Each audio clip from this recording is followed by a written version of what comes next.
Queensland's Sunshine Coast has been a firm favourite place to holiday for many Australians, especially those from the south. Its mix of scenic beaches, dramatic hinterlands and usually first-class weather makes it a definite place to come and visit. For divers, there's lots to see here. With tropical water from the north mixing with temperate water from the south, the underwater life is definitely varied and generally pretty large. Jackie and I have been frothing to dive some of the reefs, bommies and wrecks here, with Stratty and Moreton Islands, Wolf Rock and the HMAS Brisbane on top of our list of dive sites. Look how wet that is. Lenina, some little Spanish girl however, has had other ideas. The weather, to say the least, has been horrible. The wind and rain started in November and we are now in late February and it's still bloody raining. This has played havoc with our dive plans and meant that we've spent more time twiddling our thumbs in pubs and cafes than getting in and amongst it all. It's not all that bad though.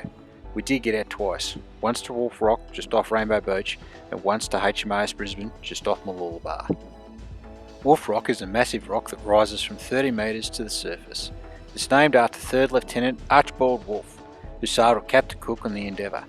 Don't know what he did to piss Cook off, but he obviously must have done something to have a shipping hazard named after him rather than something impressive like a cape or an island. Wolf Rock was classified as a marine sanctuary in 2003 and there's lots to see here.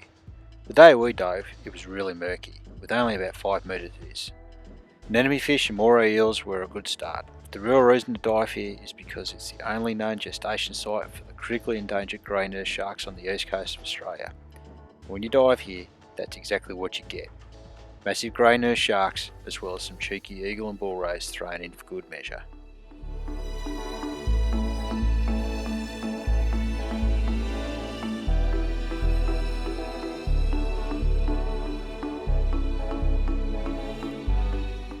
After Wolf Rock, it was nearly 2 months till we got back into the water again after many false starts. With a lucky break in the weather, we managed to get out and dive the HMAS Brisbane. The HMAS Brisbane was a guided missile destroyer of approximately 5,000 tonnes. She was commissioned into the Royal Australian Navy in 1967 and served Australia for 34 years, until she was decommissioned in 2001 and scuttled off Mooloolaba in 2003. She served in both the Vietnam and Gulf Wars and assisted on a number of humanitarian missions such as the aftermath of Cyclone Tracy in Darwin. On a personal note, I actually visited HMAS Brisbane when she was in port in Melbourne when I was a kid, sometimes in the 70s, spending time on board and seeing the ship as an operational unit. So the dive here was something extra for me.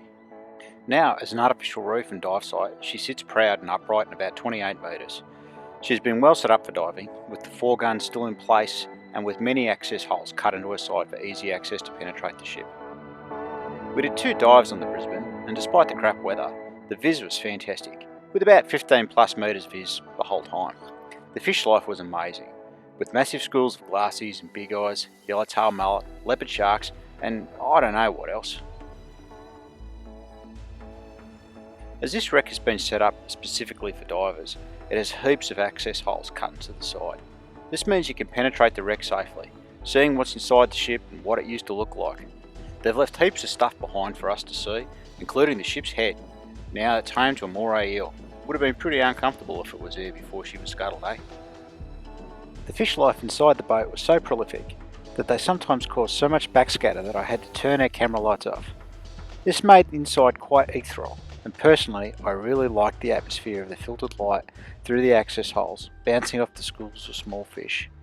Really, it was quite zen. The outside of the wreck has lots to see as well. I've already mentioned the ship's guns, but many of the walkways and catwalks are also still present, although the bridge itself was removed and is now a part of the Australian War Memorial in Canberra. We dove the Brisbane with Scuba World, who operate out of Mooloolaba. They were great, leaving us to do our own dives and not interfering with our plans at all.